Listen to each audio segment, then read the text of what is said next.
It's not illegal to talk about asteroids. They're coming for you. They're coming for me.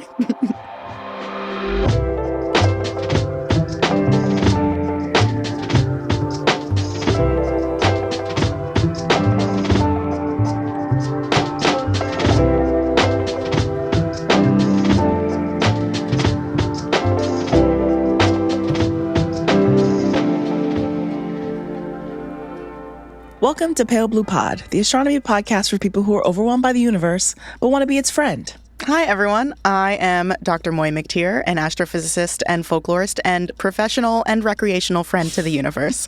Also a friend to my co-host.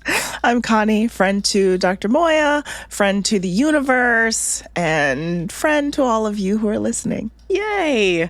Thank you for joining us, friends. It has been now almost 4 years since I started Pale Blue Pod. What? Yes, wow. We started in November of 2022. Okay. And it's gone through, a couple of different co-hosts. We had that period of doing a different guest every week. That was stressful. That was way too much for me. I'm glad we're done with that.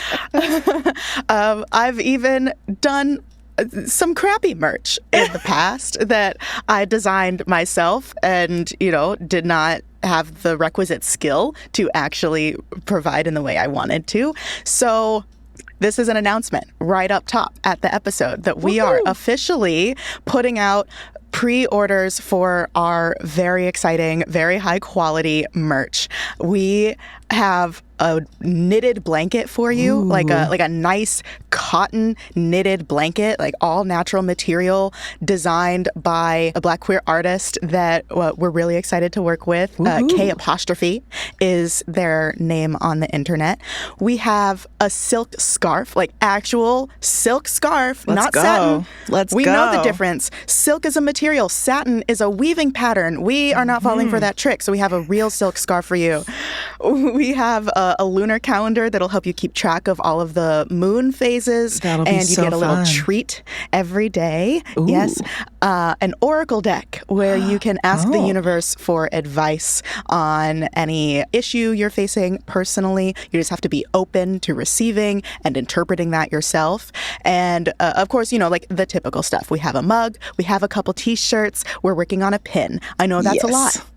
If any of you have been around me for a while, I'm bad at making decisions. I couldn't choose between astro and folklore. Like, I can't even choose between genders. Like, why would I?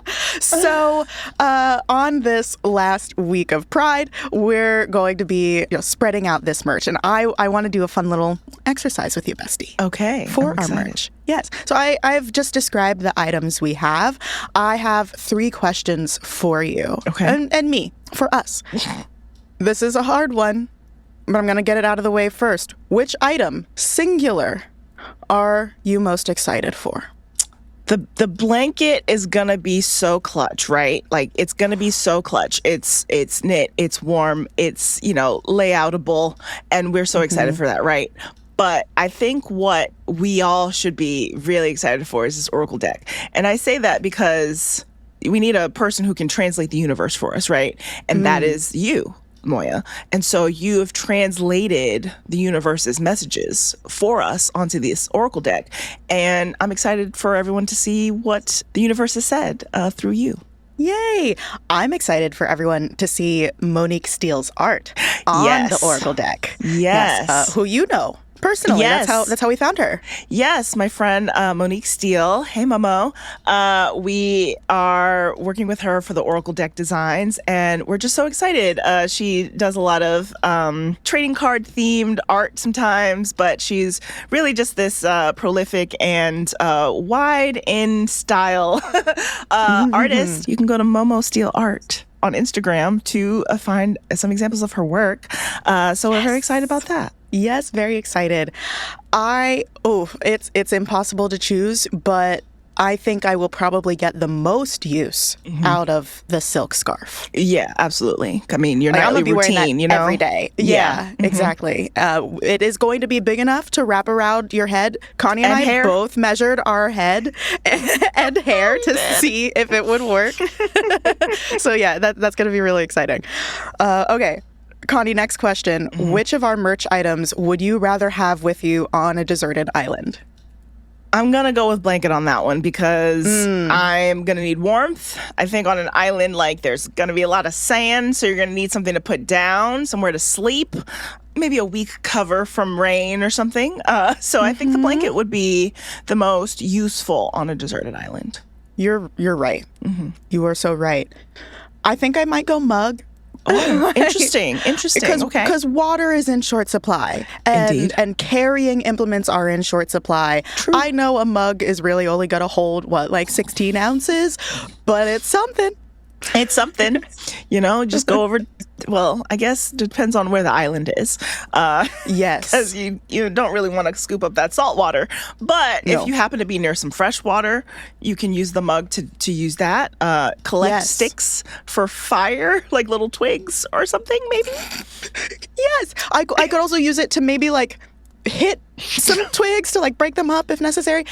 This is just a little survival trick I learned in Girl Scout camp. If you are on like an island or in a place where there's a lot of heat and vegetation, but not a lot of fresh water, you can dig a little crater, like make a little hole, put a bunch of vegetation in that hole. Okay. And again, if you have like a tarp or something, cover it with the tarp, put something heavy in the middle. So what's going to happen is that the sunlight, the heat, is going to make the moisture from the plants evaporate. It will collect on top of the tarp, and it will then fall down towards the center because you've weighted down the middle. And if you put a mug beneath that, it will collect the dripping fresh water. Oh, wow. Yes. Okay. Things we learn in the woods. Absolutely. And then the mug would be so useful for that. So useful. So useful. Yes, that's why I picked the mug. Okay, finally. Which item on our merch list do you think would make the best mascot for a team called the Asteroids? Well, Moiya, I would like you to tell us about our shirt. Remember our Meet the Sun crew neck hoodie that was kind of low-key terrible? Our merch people have redone that, so we have an Eat the Sun t-shirt. So the Eat the Sun shirt is really good for a team as like, yeah, we eat the sun, we're gonna beat you. You know, like, it's intimidating, it's aggressive to the other team, so it works as like a, warding off, like, don't come mess with us. You know, the imagery is really strong there. Yeah, they might eat you. Get off the field. Yeah. I think I might go blanket for this one because I'm picturing them like wrapping it around their neck and using it as a really long cape. Ooh, so love that when the asteroid is flying around the field or pitch or court or whatever, it streams out behind them. That's great. Asteroids don't actually have this. They're not like comets with their really long stretched out tails. But I would want our asteroid mascot to feel like a superhero. Yeah, that's true. I think the scarf could work for that too. Just like, tie it a little around. Small. And it is small, but I think you could, tie it around like, bra straps or whatever. And then it's like a little fluttery cape. Because honestly, in sport, as in superheroes, no capes. Yeah, that's only dangerous. for the danger of it. Yeah, so I think a little one is great, but I also do like the idea that like maybe when they come out onto the field, they're wearing it and then they like all rip it off and like throw it. Yeah, so like I a real grand entrance. Exactly. Perfect. Well, listeners, you can now pre-order our merch. You do not have to take it with you to a deserted island or start a sports team to wear or use our merch. I hope you enjoy, and we're going to be doing pre-orders for 2 weeks. So this is the first of 2. Get your orders in now. Get them in quick, okay? Act fast. But today's episode is not all about our merch, as indicated by the last question, and also probably the title of the episode. Today, we're talking about asteroids in honor of Asteroid Day, an international event. Okay. Will we learn why it's an international event? Yes, we will. We'll learn the history of Asteroid Day, and we're going to talk about a very exciting And like one of the most practical NASA missions ever done, the NASA DART mission, which stands for the Double Asteroid Redirection Test. If you've ever seen Don't Look Up or any sci-fi movie where there's a rock heading towards Earth and we're like, oh no, what do we got to do? Or like Let's the send news Bruce Willis out to blow it up. Yeah, or like the news every 3 months that's like, there's an asteroid coming towards Earth. And I think I learned from you that sometimes that it's not actually like really gonna come to the planet. It's just like gonna enter our orbit. And ever since I learned that, I was just like, oh, okay. It's like we might be on the opposite side of the orbit and it's gonna come into the orbit, but like that doesn't mean we're even gonna be near it. Precisely, Crazy. Bestie. Precisely. Like yeah, all these news articles trying to like hype everybody up, and it's fine. Especially for the people. They gotta get the clicks. I know a few people who are actually who want the asteroid to come. So you're disappointing them and you're scaring everybody else. Yeah. Don't make that face, bestie. Don't make that face. I don't actually want an asteroid to come and kill the planet. I just want the asteroid to come and kill me. It's fine. Anyway, every year on June 30th, the world celebrates Asteroid Day, International Asteroid Day, and it was declared an official holiday, an official day of remembrance by the United Nations Committee on the Peaceful Uses of Outer Space. Isn't that such a nice name for a committee? Actually, that is. That committee was founded in the 50s, and it was in 2016 that they declared Asteroid Day. So this is the 10th official Asteroid Day. Happy 10th anniversary. Happy 10th Asteroid Day. The point of Asteroid Day is to quote, this is from the United Nations website, raise awareness of the threat and opportunity presented by these small bodies scattered through space. Okay, I'm going to guess opportunity because if they do come to Earth, don't they have things that we can research and like investigate about space? Absolutely. They have information about the region in space where they formed. A lot of these asteroids would have formed further out in the solar system, so they carry that data with them. But also, when they talk about opportunity, they are talking about, in my opinion, kind of gross extractive commercial uses of asteroids, like asteroid mining. Yeah. That was kind of like the dual, like we can learn a lot, but also can't we get stuff out of it? Yes. Unfortunately, yes. So I'm just going to gloss right over that because the commercialization of space makes me sad. But the awareness of space makes me happy. Yes. Even though this is the 10th official Asteroid Day, the first unofficial Asteroid Day was in 2015. And it was planned the year prior by a pretty cool group of people. They had an Apollo 9 astronaut named Rusty Schweikart. They had the president of a space defense nonprofit called the B612 Foundation. Her name is Danica Ramey. And they had Brian May, the guitarist for Queen / astrophysicist. Oh. Yes, he's an astrophysicist. Like when Queen was starting out and they were in college, he was an astrophysics major. And he now still does like some work with especially solar system stuff, like asteroids. That's incredible. I know. We contain multitudes as people. You haven't met him though, right? I've never met him. Hey, Brian, if you're listening. Yeah. If anybody knows do Brian something May, together. any astrophysicists in the community, who might be able to do a little degrees of separation. Let's see. Because that's very cool. Let's see. I would love to rock out with Brian May. Obviously. Yeah. So they started planning this in 2014, and one of the big parts of it was something called the 100X Declaration. Okay. That was this agreement that people could sign on to saying, we as a people care about finding more asteroids so that we can feel safer on Earth. Okay. There are thousands of asteroids that we call potentially hazardous or near-Earth asteroids. That doesn't mean that they will actually hit the Earth. Like you said, Connie, it just means that their orbits will sometimes intersect with Earth's orbit, even if Earth is at the other side of its path. And of those thousands, we've only detected about 1% of them. Or at least we had in 2014. So the 100X Declaration was about saying we want to find all of the near asteroids that could potentially impact the Earth. And more than 20,000 people around the world signed on to this declaration. Wow.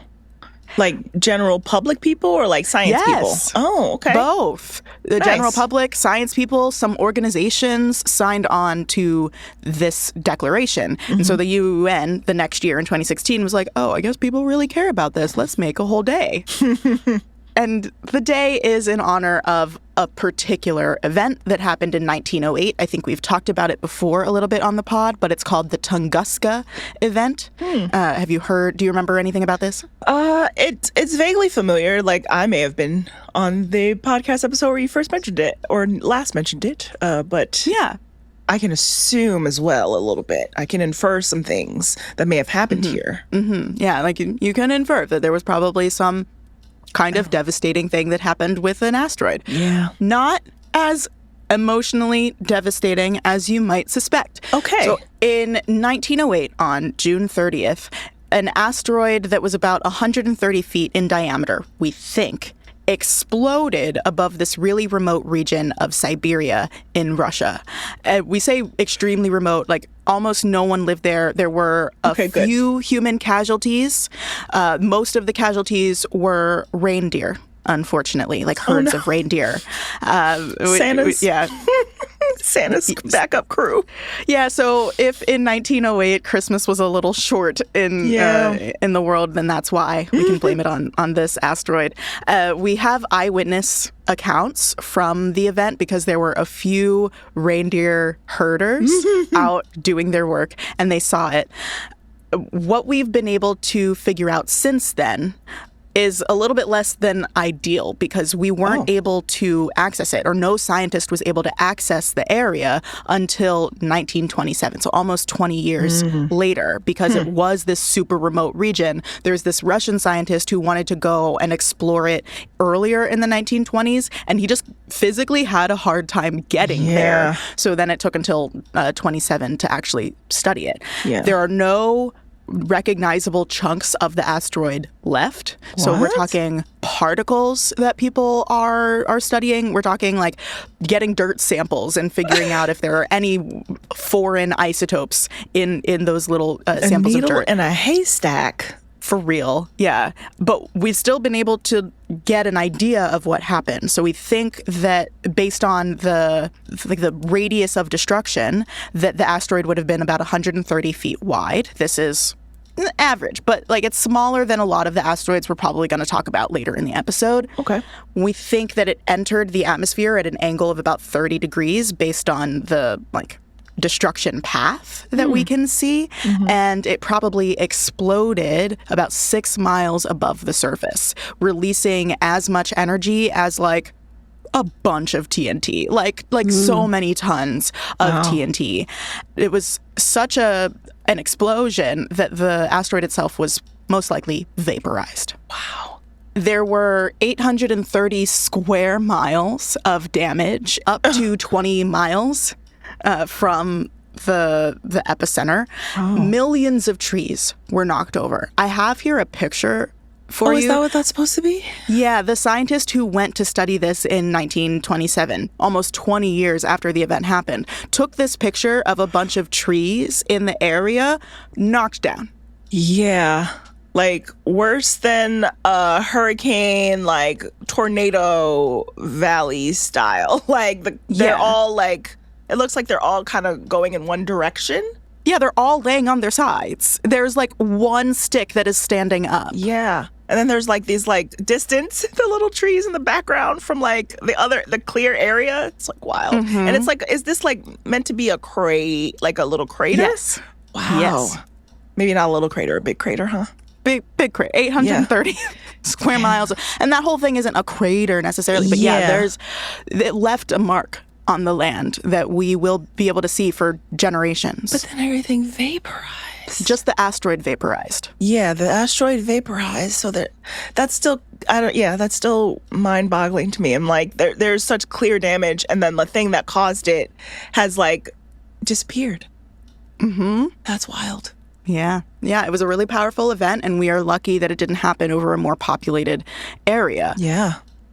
Something similar did kind of happen over a slightly more populated area in 2013. This asteroid was only about 60 feet in diameter, but it exploded over Chelyabinsk in Russia, which is like a slightly more populated region.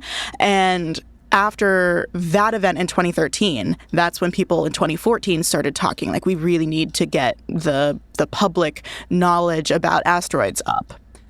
Yeah. After that 2013 event in Chelyabinsk, that is when NASA formed the Planetary Defense Coordination Office in early 2016. And so then they started planning things like monitoring near-Earth asteroids, like 24/7. Like, they are always monitoring these asteroids. That is when they also started getting serious, or around that time they were planning the Double Asteroid Redirection Test, or the DART mission. Right, for the potential of it. Like, what can we do?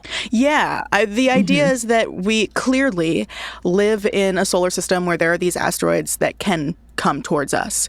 There are what we call city-killing asteroids and planet-killing asteroids. And something like a city-killer asteroid is going to be, around a kilometer, like around a mile, a little bit less in diameter. If you get much bigger than about a kilometer or a mile, then you're approaching like true destructive mass extinction event type of asteroids. The asteroid that wiped out the non-avian dinosaurs, we think, was between 5 and 10 miles in diameter. Wow. Okay.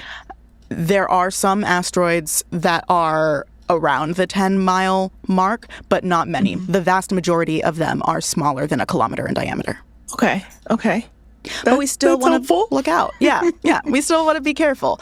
And now, thanks to the DART mission, we have some more security. We have some more assurance that we would be able to do something if we detected an asteroid coming our way. I'm going to start with like the history of the mission and the conception of this idea.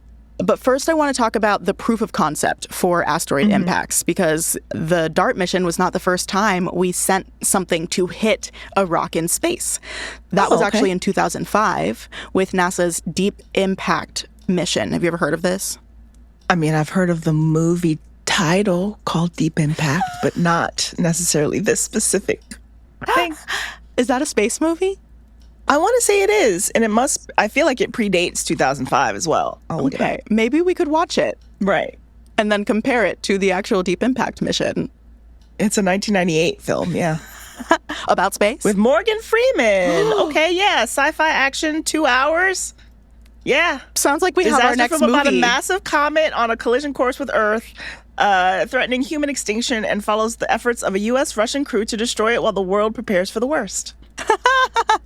Yes. All right. Amazing. Yeah, this mission may have been inspired by the movie, or I'm not sure. This is maybe interesting. they named it that for that reason. Yeah, we'll have to look into it and watch the movie. Yeah, we will, because in 2005, NASA sent the Deep Impactor, the Deep Impact craft, to the Impactor. That's literally what they call it, the Impactor, and they sent it to a comet called Tempel 1. It was a nearby comet. They wanted to see if they could figure out what its composition was, and their best idea for doing that was exploding the surface enough that they sent up material for us to study. Okay, yeah. I mean, I see where they got the idea from. It's like, what if we just baseball block it out? Yep. I hate us sometimes. It's so destructive for no reason. True. So they take this impactor that is mostly copper chunk that weighs about 850 pounds, and they send it careening towards the surface of this comet at about 10 kilometers per second. That is almost the escape velocity of the Earth. They're traveling very quickly. Whoa. When it impacts the space rock, the energy released is the same as almost 5 tons of TNT in an explosion. It left a huge crater on this comet and sent up surface material to be analyzed. So we were able to figure out what it's actually made of. And that showed us that we can hit an object in space. Yeah. I mean, I know it's a lot of math because I'm just like the calculations for being able to hit it at the exact moment. And I know recently when when the Artemis mission happened, Artemis 2, it was like, oh, the same kind of thought process of like, wow, you have to like meet this moving object in space and just, whew. And they had to meet that moving object in space at a gentle enough speed that they would not create like a super hard crater. So this actually is easier than trying to softly land on the surface. Right, yeah. Wow. So that was the proof of concept. And in 2015, NASA and the European Space Agency, plus some other agencies around Europe and some universities, like I know Johns Hopkins University was a part of this, they create this massive international collaboration called the Asteroid Impact Deflection Assessment, or ADA. And the initial plan for the ADA collaboration is that NASA and the European Space Agency will both send up one spacecraft to study a particular asteroid system. They chose a binary asteroid system. The bigger asteroid in the system is called Didymus, and the smaller asteroid, which they call like a little moon of the bigger asteroid, is called Dimorphos. And I'm gonna need a cosmology about that. You know, they're not really actual like mythology figures. Oh. Yeah, okay. with like real stories associated with them, but they do sound pretty cool. Didymus is like there's a story about, I want to say there's like a dog or a horse or something that leads someone somewhere, but it's not like a real figure. I like the name Didymus because I'm a fan of the 1980s campy classic Labyrinth, and Sir Didymus is a character. Yes, is a dog character, and so like it works with that. Nice. So they send the two spacecraft to this particular system because it's a binary system. So you could more easily see the impact. That's pun not intended. You could more easily see the influence of the mission on these rocks in space. And also their orbit was already going to take the pair closer to Earth so that it might pass near Earth in October of 2022. So they saw that and they're like, oh, perfect opportunity. Let's use that as our test. Nice. A little bit more about the asteroids themselves. Didymus is the bigger one, and it's a little bit less than 1 kilometer in diameter. So it's maybe around a city killer. Ooh, okay. Yes. And it has a mass of 500 billion kilograms, which means if you took this asteroid and you put it on the Earth, it would weigh about 1 trillion pounds. Wow. I can't even really conceptualize that because that number is too big. It's really big. It's definitely heavier than any human-made object. Yeah. I think the heaviest human-made object is something like 1.3 million tons. If a ton is like 2,000 pounds, then 1.3 million is still only like a couple billion pounds. So yeah, not 1 trillion. Wow. But it's so small. Yeah. Huh. Okay. Yeah, pretty dense. And it has this little moon that it carries along with it on its orbit called Dimorphos, which is about 500 feet across. And it is about 5 billion kilograms. But still so heavy. Still 10 billion pounds. Which I think is only slightly heavier than the heaviest man-made object. And so if we did place it on Earth, but then the Earth would be that much heavier, would that affect things? Oh, good question. I mean, technically, yes. If you were to take this huge mass and plop it on one side of the Earth, that would definitely affect our rotation rate, for sure. We are, as a planet, gaining mass all the time, but it's spherically symmetric. So the cosmic dust is falling on the entire surface of the Earth. To plop something, we'd be lopsided. Wow. that's just a plop. Like, that's not like it hits. That's just like we placed it down. Gently. You know, like just if possible. And it wouldn't even be a football. Like, they wouldn't even be like the size of a football field. That's crazy. Right. Like, you could put both of these on Manhattan. Poor Manhattan. Now, like, this is so extreme. I'm wondering if I possibly wrote down the wrong number. Like, give it a check, see what's what. But I feel like it's not out of the realm of possibility. So, okay, yeah. The math checks out. The math checks out. I sometimes I really do think I'm wrong because these numbers are huge, and that's how you know how big space is. Like, it even gets me sometimes. Yeah, yeah, because you're a little cool. Like, you're acting a little cool. Like, you're still like portraying the weight, but I'm still just like pounds, trillion. Right. Space stuff is really big, guys, and it's really far apart, and it's amazing out there. Imagine somebody having that much money. Like, imagine somebody having that much money. For what reason? For what reason? Anyway, that's not the point of this, but it just reminded me of those, like, little rice demos where they're like, this is $1, and this is $100, and this is $1 billion of rice, and look how big this pile is compared to everybody else. And then you want to think about a half trillion, 500-foot football field that is 1 trillion pounds. Well, the 500 one is only 10 billion pounds. Oh, excuse me. I'm so sorry. Yeah. Just imagine how much money that is and how no one needs that much money. Anyway. No one needs that much anything. No. We don't even need that many kilograms. You're right. We don't need that much of literally anything. These asteroids don't even need that much of anything. No. It didn't even cost that much to do this. This entire mission cost $330 million. Wow. That's like a movie production. Yeah. And not even like you could make that money back. Yeah, at the box office. Like, this is just to save the Earth. Like, this is just to figure out how to save the Earth if something happens. And that is a worthwhile use of money. Absolutely. And there are lots of things that also cost $300 million on this Earth and that are not nearly as worth it. And won't make their money back from people going to go see it either. Very true. I'm sorry, I'm just sitting here doing the math and figuring out how many times Elon could personally pay for the DART mission. Absolutely. I'm Absolutely. gonna move on from that. Yeah.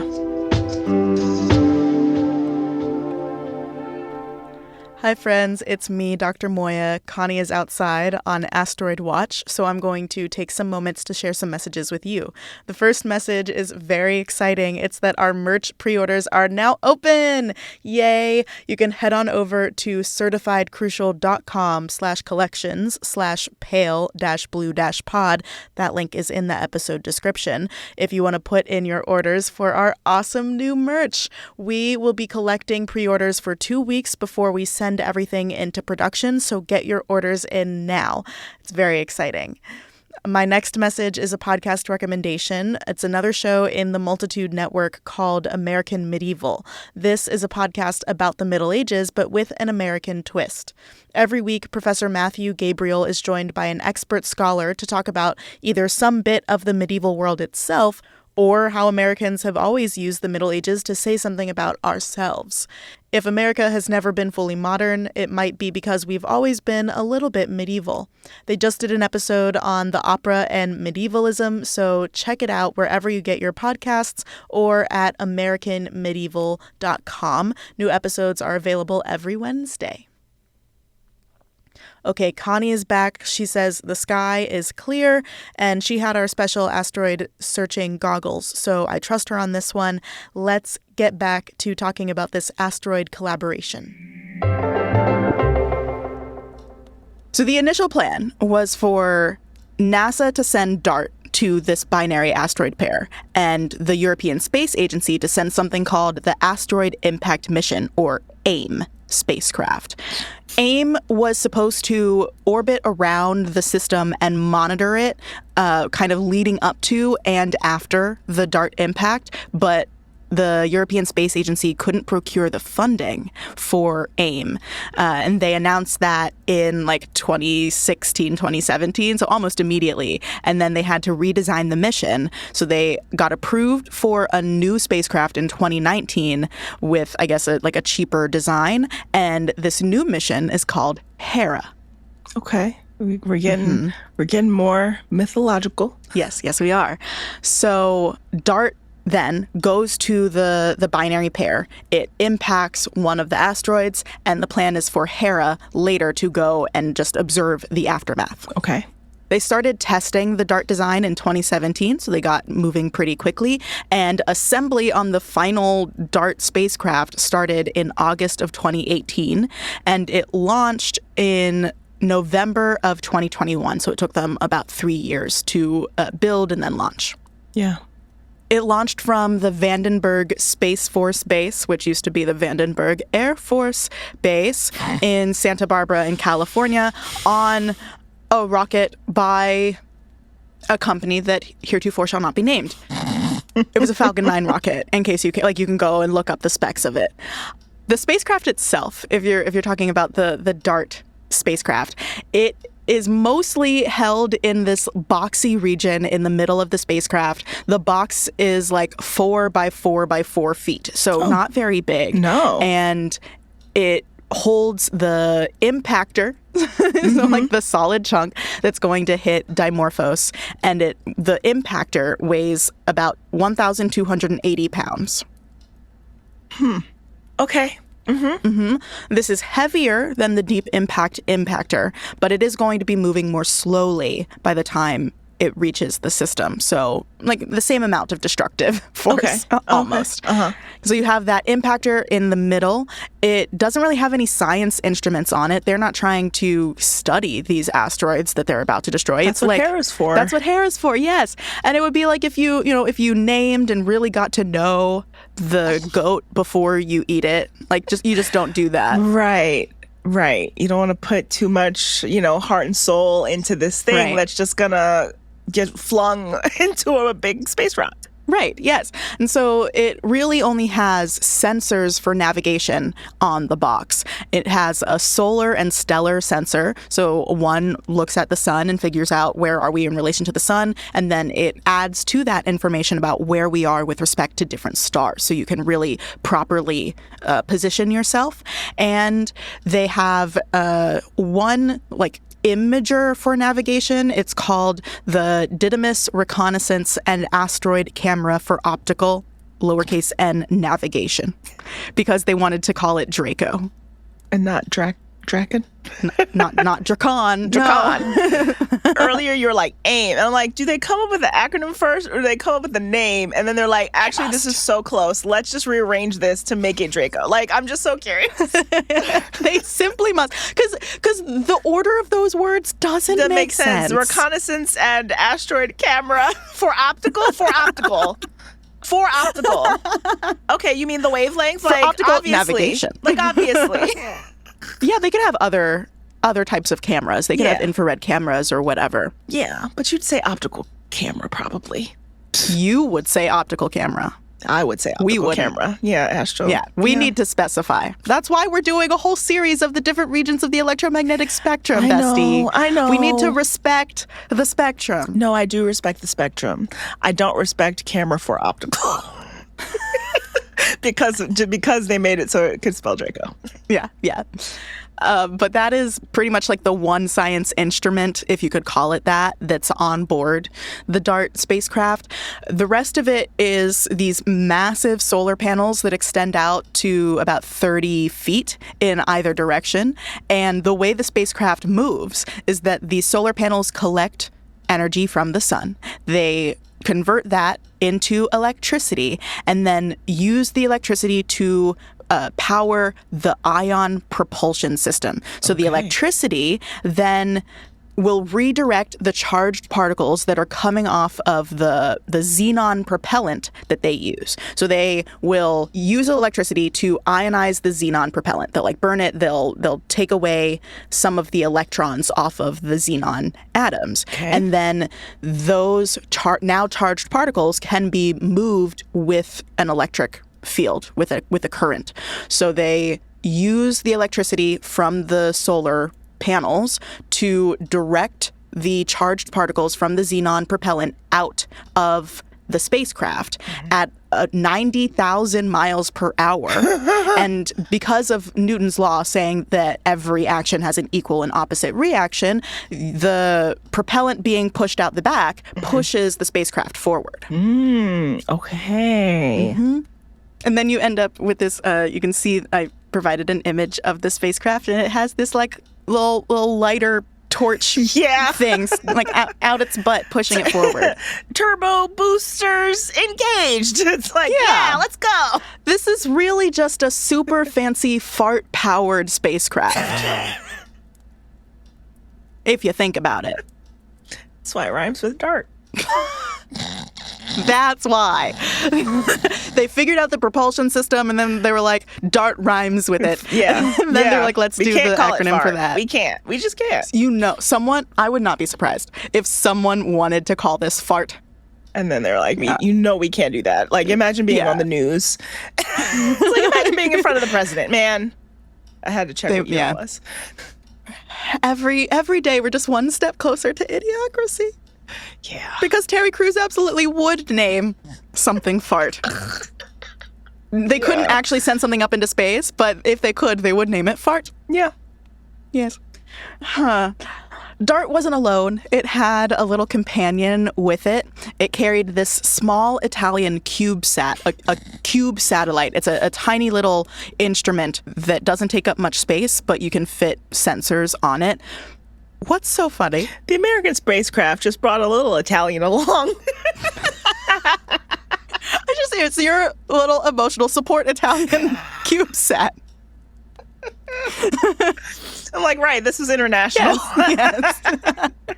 So they hitched a ride on DART, and the CubeSat's name is Lycia. It stands for light. Not like what makes us see, but because it isn't heavy. It's the Light Italian CubeSat for imaging of asteroids. Okay. Which actually works. Good on them for that. And the Lycia CubeSat's job is to take pictures after the impact so that we can get some kind of preliminary data on what the DART mission did. Gotcha, yeah.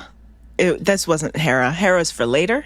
Hera is for later, yeah, because Hera wasn't going to be there in time to see the immediate impact of the impact. Okay. So that's what Lycia provided for us.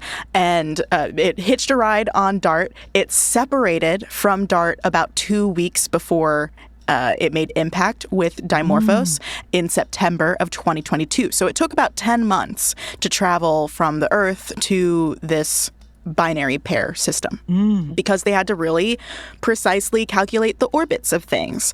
And so they actually planned, it's not just be in the same place as this asteroid, right? Because they also wanted to hit it at a particular spot. I was thinking that because I was thinking about Star Wars, and I was thinking about how at the end of the first movie, Luke Skywalker, and I'm mostly doing this explanation for Moiya, but at the end of the first movie, Luke Skywalker goes to the Death Star, and the point is that he's like a really good shooter, and then there's that one little box that he has to shoot in order for everything to blow up. So it reminds me of that, where it's like, yeah, there is like a weak point that they would be aiming for.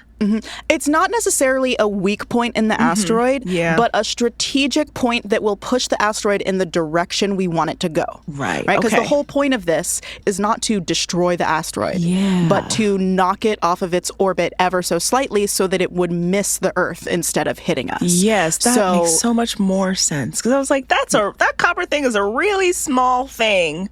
But then maybe if you did hit it at the exact right point, but also, what if not? So yeah, it is just like to nudge it. Yes. Okay. Yeah, we're not trying to destroy the asteroid because then we don't know where the chunks would go. Yeah. Unless we could guarantee that we would vaporize the asteroid, that is a really irresponsible plan because the debris could come to us anyway. So what DART did was hit the Dimorphos asteroid, which is the smaller moon in the system, at about 4 miles per second. So it's a little bit slower than the Deep Impact mission, but they hit it at 4 miles per second against its motion. So like if Dimorphos is going forward, they hit it backwards a little bit, trying to slow down its orbit. And they were successful. The data coming to us after, and we continue to improve this over time as we get like a longer baseline of observation. But now it's almost 4 years later, so we have a pretty good observation arc, and we can tell that they actually were successful in slowing down Dimorphos's orbital period. Before the DART mission, Dimorphos would go around Didymos every 12 hours or so. And after they hit it backwards, they took away enough of Dimorphos's orbital energy to slow it down by about 33 minutes. Whoa. So now it only takes about 11 and a half hours for Dimorphos to go around. And because it's moving more slowly, it actually changes the location of its orbit. So it's moving more slowly. It loses energy. Dimorphos moved a little bit closer to Didymos, ever so slightly. Wow. And that changed the center of mass of the entire system. So it wasn't just Dimorphos's orbit that was changed. Didymos's orbit also changed ever so slightly. Because of how they react to each other? Basically? Yeah. You know, it's a whole gravitational system. So when they moved Dimorphos closer to Didymos, now the system is more compact. Yeah. And its like momentum changes. They measured that the speed of the binary pair, the whole pair together, that it sped up by about 2 inches per hour. So it's like moving ever so slightly faster around the sun, which means it actually is going to move a tiny bit farther away from the sun. It's moving faster, so it has more energy in its orbit. It will go up to like a slightly higher orbital path. And we can study that. Like that was a success. Yeah. We now know that we can successfully redirect not just one asteroid, but even like a binary pair of them. And if we can be precise enough in our impact, then we can be precise in how we redirect it. And that's why this is really important, because we know we can hit it. Deep Impact proved we could hit it. This is giving us data on what will happen after you hit it so that our models can help us in the future be more precise. So now we have to wait for the Hera mission to give us like all of the data about the system after the impact. Hera launched in October of 2024, so 2 years after the impact even happened. And it's going to do the post-impact survey with lots of imaging of the system to see like how much debris is there, lots of sensing so that they could figure out the composition of the debris, and I guess model like the motion of everything in the system. It also has with it 2 CubeSats, 2 of those small little satellites. Little Italians. I think these ones actually aren't Italian. I think they're, but one of them is named Milani. So there's an Italian connection there. But it's actually for one of the scientists who was a leader in the ADA collaboration early on. He died in 2018, so he never got to see either part of the mission go. So they named one of these CubeSats after him. So he could go see it himself. Yes, up close and personal. I know, sometimes we're so cute. So one of them is called Milani and the other one is called Juventus, but I'm not totally sure. That kind of makes me think of like Jove, like Jupiter. Like I wonder if they were trying to do like a Hera and Jupiter thing. Maybe. It reminds me of like it's giving like pharmaceutical medication. Try Juventus today. Please do not take Juventus if you are allergic to its composition. Yeah. Juventus. It always kills me on the commercials. I know. How am I supposed to know if I'm allergic to it? Exactly. And then don't take it if you're allergic. I don't know that yet. And 2, it could cause all these side effects, including death. And it's like, well, I guess anything could. technically, Right. sure. Right. It could include stroke, heart disease, or death. Like, thank you. Like, I just wanted to not have an upset tummy anymore, and now I might have a heart attack? I'm sorry. Crazy. So the two CubeSats, they will eventually land on Dimorphos itself, the small little moon satellite, to see, like, up close how the impact worked. And the ultimate goal for Hera is to eventually land on Didymus, the larger asteroid. It's expected to arrive at the system in either November or December of this year, 2026. So we'll see when it lands. Okay. And it's going to be studying until at least the spring, like April of 2027. So it's going to get like a solid 5 months of data and then land softly, hopefully, on Didymus. Any questions about that, about Hera? No, because we have so much, we still have time to learn more information from her. Yes, I'm excited. We'll do an episode about the mission maybe next year after it's collected its data. Yeah. Since the DART mission, we have continued to monitor near-Earth asteroids. The Center for Near-Earth Object Studies is monitoring all of the asteroids that come within 1.3 astronomical units of the sun. So Okay. they don't even have to come like within the orbit of Earth. We're still going to monitor them. Sure. There are currently 1,983 asteroids that have a non-zero chance of making impact with the Earth, according to some risk assessment by this Near-Earth Objects Studies Center. The one that has the highest chance of reaching us, the riskiest asteroid, is called 2017 WT28. And it has a 1 in 147 chance of making impact with Earth. Tiny. When? When? After we're dead. Okay. Between 2083 and 2121. Well, then we might have some listeners who might be alive in 2083 if they're young enough. Oh, right. Y'all are young. But it's fine because by then we will have perfected the asteroid redirection absolutely. method. So you're good. And it's only a 1 in 147 chance. That is really small. A lot can change between now and then. Indeed. If you're feeling anxious, I have a site in the research notes for patrons, but I have also included it in this episode's notes. So just scroll right on down. The Jefferson Propulsion Laboratory, JPL, has an active list of the next 5 asteroid close approaches to us, to Earth. So you can go and check that, and it'll make you feel better because it's always going to say that the next asteroid that could hit us almost certainly will not. Great. Okay, good. Yes. Yeah. Any final questions or thoughts or anxieties about asteroids before I have a fun little game for us? Well, actually, a question that I probably should have asked at the beginning because I've forgotten the difference between an asteroid and a comet. Great question.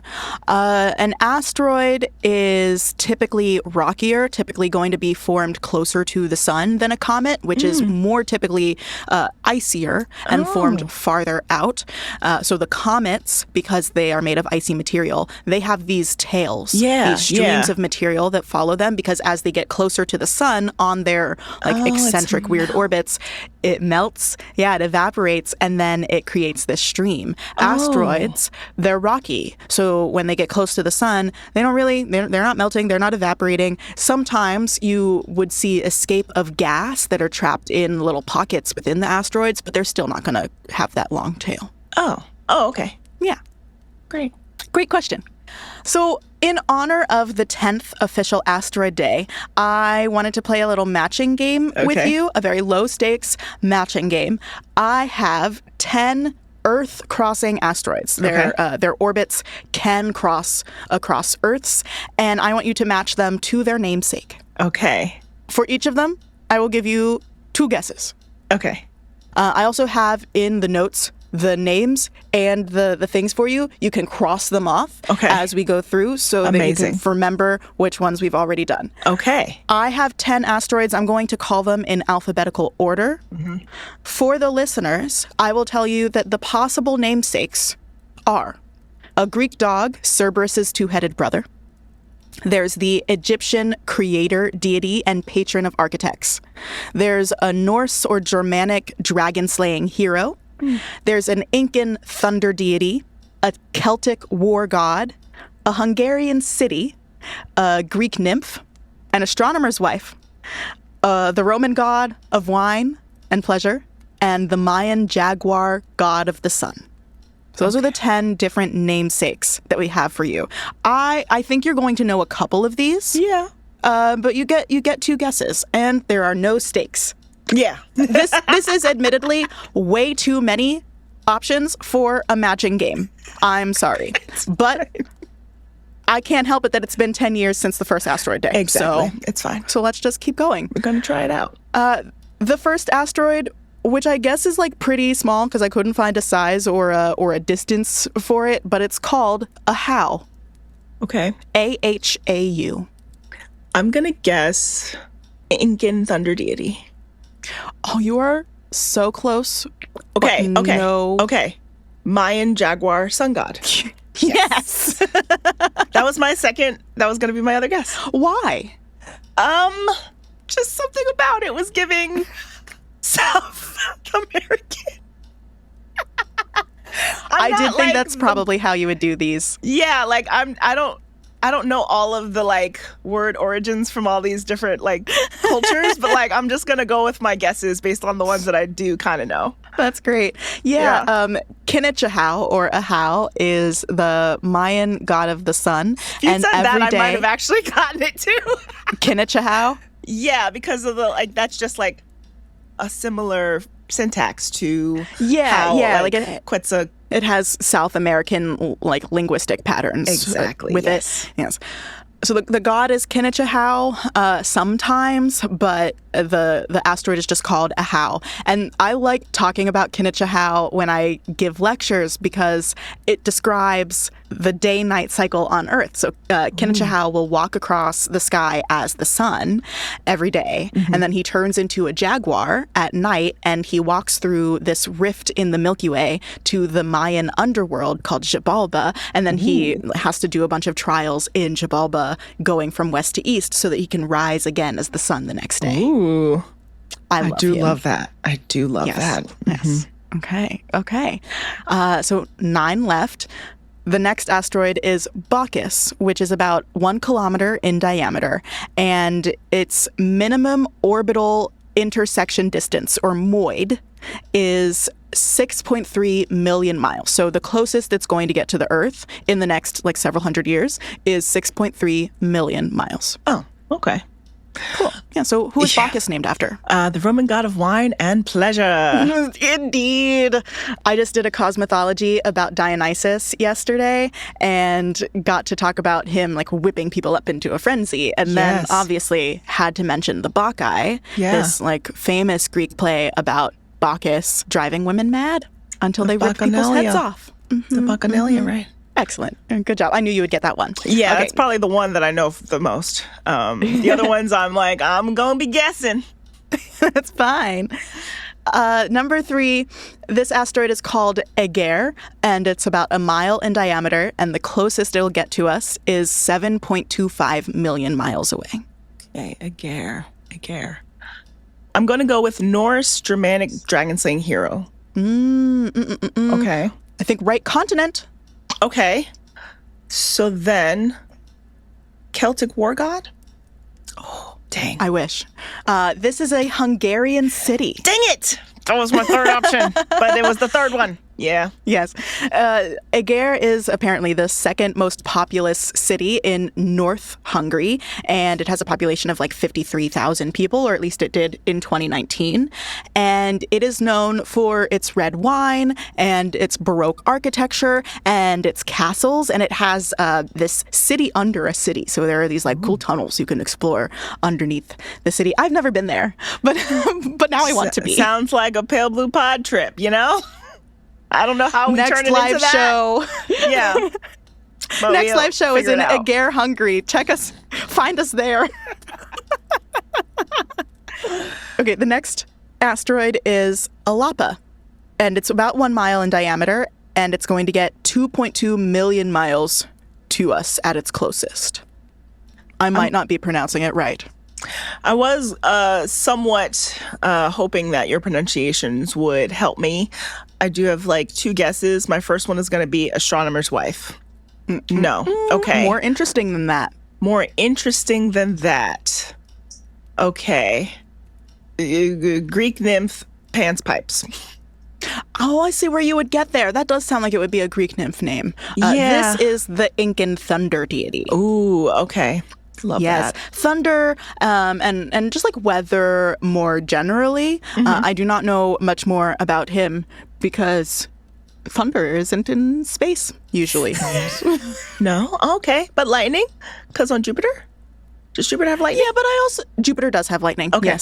Yes, and probably then it would have thunder. But yeah, I have not done as much work in the past with thunder gods versus like sun gods. You know, Fair. Absolutely fair. Okay, next one, Orthos. Orthos is about 3 miles in diameter, which does make it one of the bigger asteroids on this list. And I could not find a MOID for it. I couldn't find the minimum orbital intersection distance, but it will be no less than 2 million miles because that's the closest one. Oof. This one's tough because I keep going to orthopedic, which is giving like, Greek. what does this have to do with bones? Exactly. Which is giving Greek, but I feel like it's a possible red herring. But I'm going to go with it because it's Greek sounding. Okay. Yeah, So yeah. which Greek one are you? Cerberus's two-headed brother. Ding, ding, ding, ding, ding. Yes. So there's one of Hercules' labors where he's supposed to get Cerberus from the underworld. There's another one where he's supposed to like steal cattle, like a special type of cattle. And that cattle is guarded by Orthos, who is Cerberus's brother. Okay. Nice. I wonder if he has anything to do with bones. Or do just he's a dogs? dog. Yeah, dogs like bones. I like to think so. Yeah. I want to know how we get from this character to like the meaning of orthos, which is like straight or like pair, because an orthogonal line is one that is perpendicular to the line you've already drawn. So it's at like a normal angle or a right angle to the line. So I just really wonder what's the connection there? Yeah. We'll have to look into that. We will. All right, we are halfway through. So the options are dwindling down, but the next one is Ptah. Ptah. And it's about 1 mile in diameter, and it'll come within 2.4 million miles of us. Ptah. It's really fun to say. It is very fun to say. And where would we say it that way? Where else have you seen that PT? Oh, Egypt. So Egyptian creator god. And then it might be just Ptah then, huh? Yeah. Oh, Or like a very, like a Ptolemy. yeah, like a very slight. You nailed it, bestie. Yes, this is the Egyptian creator deity. Egyptian mythology is so interesting because it lasted so long, right? So they're like different waves of the different kingdoms of meaning, or something. yeah. And so I'm not sure which kingdom or like which time period this myth is from, but Ptah is a creator deity, also a patron god for architects and craftspeople. Okay. Like the making of things is Ptah's domain. Cool. Which is ironic for an asteroid because it could potentially unmake us. Or maybe we'll find stuff in it that helps us to make something new. You're so right. Who's to say? You're so right. I don't know. Who's to say? The next asteroid is Sigurd, and it is about 1.5 miles in diameter, and it's going to come within 11 million miles of us, so pretty far away. Okay. It's giving Norse or Celtic. I'm gonna go with Celtic war god. Okay, so it's the Norse Germanic dragon slaying hero. Okay, great. Yes. Thank you for your facial expressions. You're welcome. So in Norse stories, Sigurd is a hero who rescues or like wakes up Brunhilde and then fights with Odin in some battle. And there's a Germanic poem where Sigurd slays a dragon that is, like terrorizing some town, and he becomes this hero, this folk hero. Nice. Perhaps his relative is the one that came down on the dinosaurs. Maybe. Maybe. Yeah, I do feel like it would have been better to name this asteroid after the dragon. Yeah. Yeah. But okay. Maybe it didn't have a name. Maybe not. Next one is Syrinx. This is a 1 mile asteroid in diameter, and it's going to come within 10 million miles of us. Okay. I do have a question. The astronomer's wife, where are they from?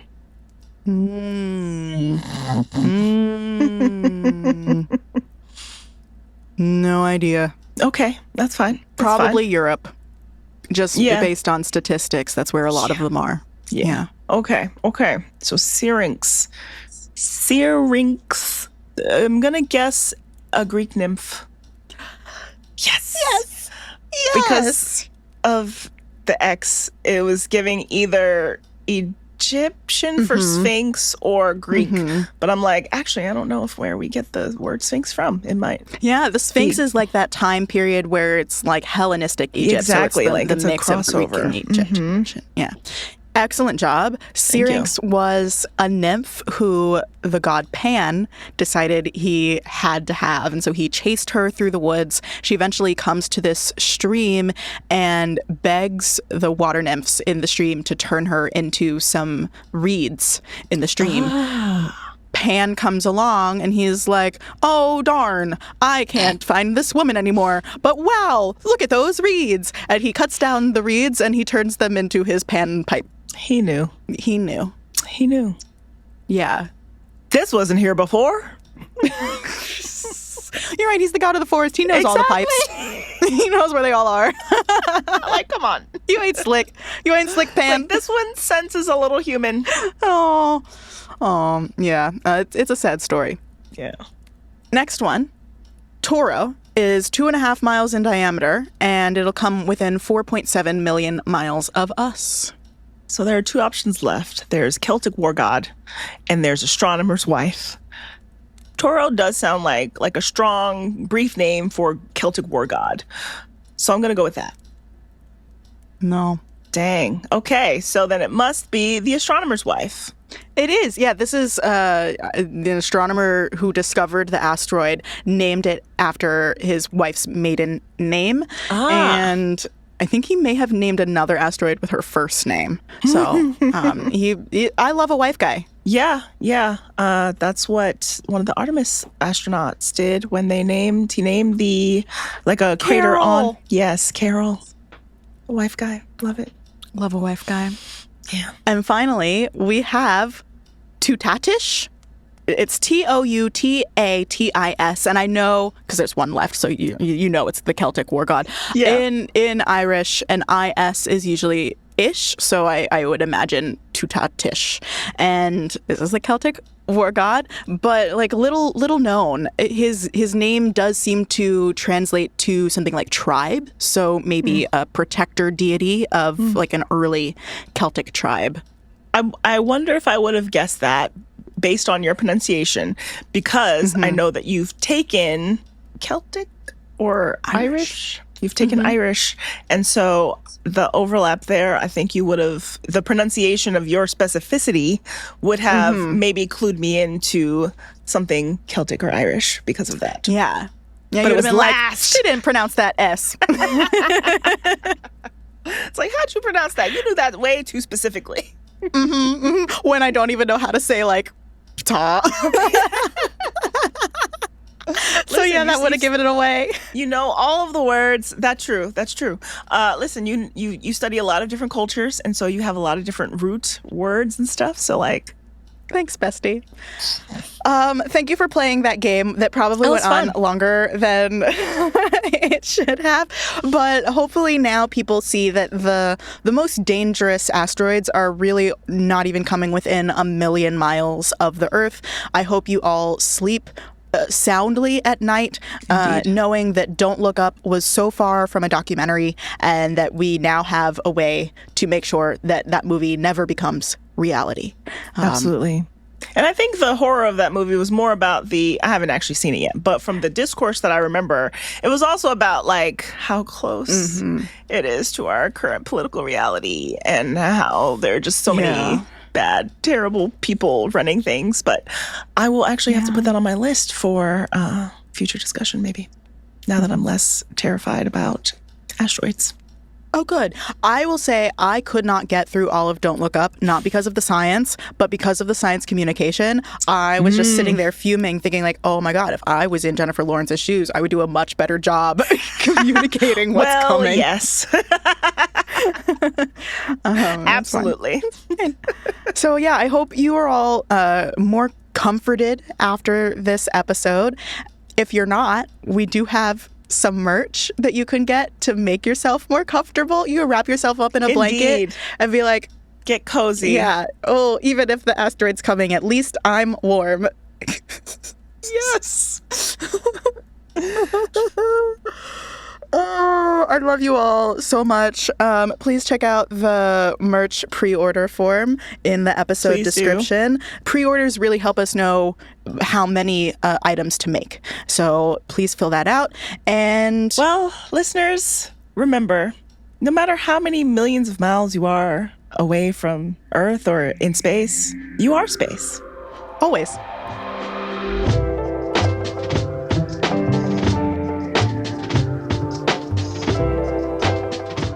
Pale Blue Pod is hosted by Dr. Moiya McTier and Connie Gibbs. Moiya created the show with the funny and talented Karine Caputo with help from the Multitude Productions team. Our theme music is by Evan Johnston, our cover art by Shay McMullen, and our audio editing is handled by the superlative Misha Stanton. Stay in touch with us and the universe by following @PaleBluePod on Instagram or check out our website, palebluepod.com. I, Moiya, am Go Astro Mo on all socials. And I'm at ConStar24 on Instagram. If you want to support our show, join our community at patreon.com/palebluepod or send this episode to your family and friends group chats. We're a member of Multitude, an independent podcast collective and production studio. If you like Pale Blue Pod, you will love the other shows that live on our website at multitude.productions. Thanks for listening to Pale Blue Pod. We'll be back next week.